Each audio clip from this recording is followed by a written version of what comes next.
Voilà, bonjour mes amis.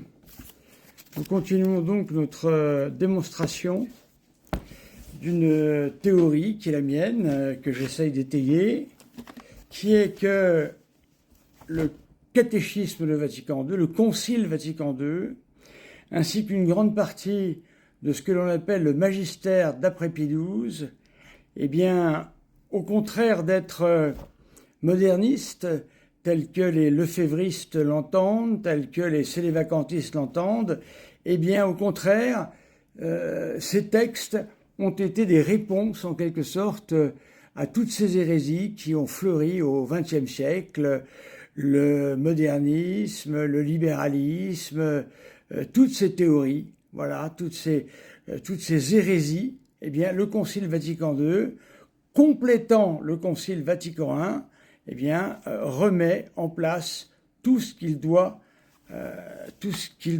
remettre en place.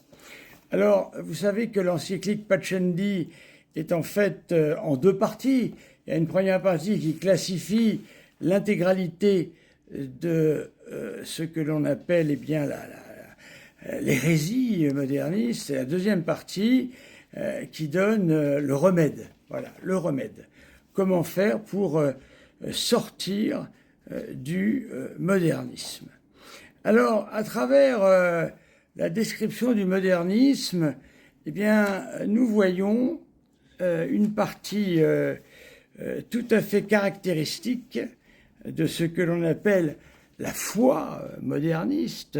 En quelque sorte, eh bien, s'il s'agit de la science. Voilà. Nous sommes au numéro 18. Voilà, numéro 18 de l'encyclique de Saint Pie X. Et nous voyons deux points. Je fais le résumé. Vous irez voir vous-même si vous voulez voir tout le texte, parce que ça serait trop long. Ça va faire des vidéos immenses. Alors, le résumé est le suivant. Pour le moderniste, la foi et la science sont étrangères l'une à l'autre. C'est d'ailleurs ce qui se passe dès lors que j'entends des émissions, des lives sur la question religieuse avec des gens qui n'y connaissent rien, qui disent « Ah oui, mais attention, la religion, c'est pas la science c'est pas la religion, c'est pas la foi. Alors la science, évidemment, c'est carré, tout est vrai. La religion, c'est-à-dire la foi, alors là, chacun dit ce qu'il veut. Ben non, pas du tout, justement. Voilà. Alors ça, c'est la foi moderniste, voyez-vous. Là, voilà la foi moderniste. Et ensuite, les formulations de la foi sont soumises à l'évolution intellectuelle. Voilà. Asservissement de la foi à la science. Bien sûr, puisque la science doit évoluer, eh bien la foi doit évoluer aussi dans la tête du moderniste. Voilà ce qu'il faut dire. Eh bien moi, je réponds avec le numéro 159 de notre catéchisme de Vatican II. Voilà. Souvenez-vous, vos abbés vous ont mis la tête à l'envers avec tout ça, vous ont fait une propagande de tous les diables, si je puis dire, pour vous faire entrer dans la tête que eh bien le Concile Vatican II est hérétique, le Concile Vatican II est douteux, c'est ce que dit l'abbé Glaise. L'abbé Glaise, le théologien de Frater Simplicis, dit ça, il est douteux.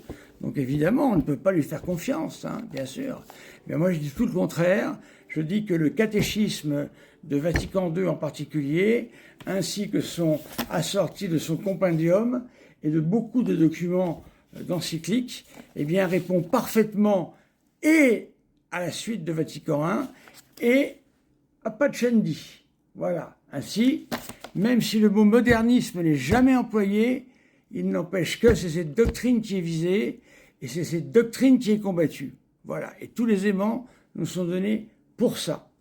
Je donne ici le 159, foi et science. Écoutez bien. Il y a une superbe formule. Bien que la foi soit au-dessus de la raison. Alors déjà là, directement, voyez-vous, l'athée qui dit ça, il se fout de nous. Non, c'est pas possible. Pour lui, la raison est supérieure à la foi. Pas du tout. la foi est supérieure à la raison. Et nous allons voir pourquoi. Il ne peut jamais y avoir de vrais désaccords entre elles, bien sûr. Pourquoi? Parce que c'est le même Dieu qui a révélé les mystères et qui communique la foi et a fait descendre dans l'esprit humain la lumière de la raison. Dieu ne pourrait se nier lui-même, ni le vrai contredire jamais le vrai. Ici, c'est le Concile Vatican I, Ditzinger, 3017. Continuons. C'est pourquoi la recherche méthodique dans les domaines du savoir, si elle est menée d'une manière vraiment scientifique, pas idéologique, et si elle suit les normes de la morale, ne sera jamais réellement opposée à la foi. Évidemment, si l'on cherche à démontrer que l'on peut avorter à partir d'un certain mois, ça ne fonctionnera pas. Évidemment, si l'on cherche dans la science à faire des chimères en mélangeant de l'humain avec du singe ou je ne sais quoi, ça ne marchera pas non plus. J'entendais la dernière fois un de la bande à Casus Belli, de ceux qui ne veulent pas débattre non plus, qui enfumait son adversaire à coups de physique quantique ou de mécanique quantique, voilà, expliquant qu'en fait, attention, maintenant, il est démontré que la preuve par la causalité, c'est la 5e preuve de l'existence de Dieu de saint Thomas d'Aquin n'est plus valable, parce que maintenant, grâce à la mécanique quantique, on a découvert qu'il y avait des causes sans effet et des effets sans cause. Voilà. C'est absolument n'importe quoi, puisqu'il oublie de dire que ici nous parlons d'êtres mathématiques qui n'ont pas d'existence ontologique en soi et qui d'autre part, n'ont jamais pu être démontrés dans ce que l'on appelle la mécanique. Bien sûr, ça reste de la mathématique. Voilà, c'est indémontrable, bien évidemment. C'est le fameux chat, vous savez. On met un chat dans une boîte, on ne sait jamais dans quel état va être le chat. Oui, oui. Si vous voyez comme Dieu, c'est-à-dire si vous voyez le passé, le présent, le futur, dans un seul instant. Mais nous ne sommes pas Dieu, donc nous ne sommes pas capables de voir ça, bien sûr.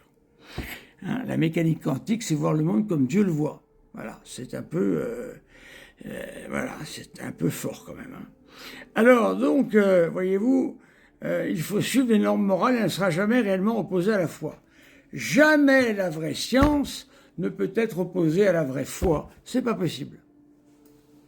Les réalités profanes et celles de la foi trouvent leur origine dans le même Dieu. Voilà. Donc comment voulez-vous qu'il y ait des problèmes entre les deux? C'est le même Dieu qui a créé les mêmes choses.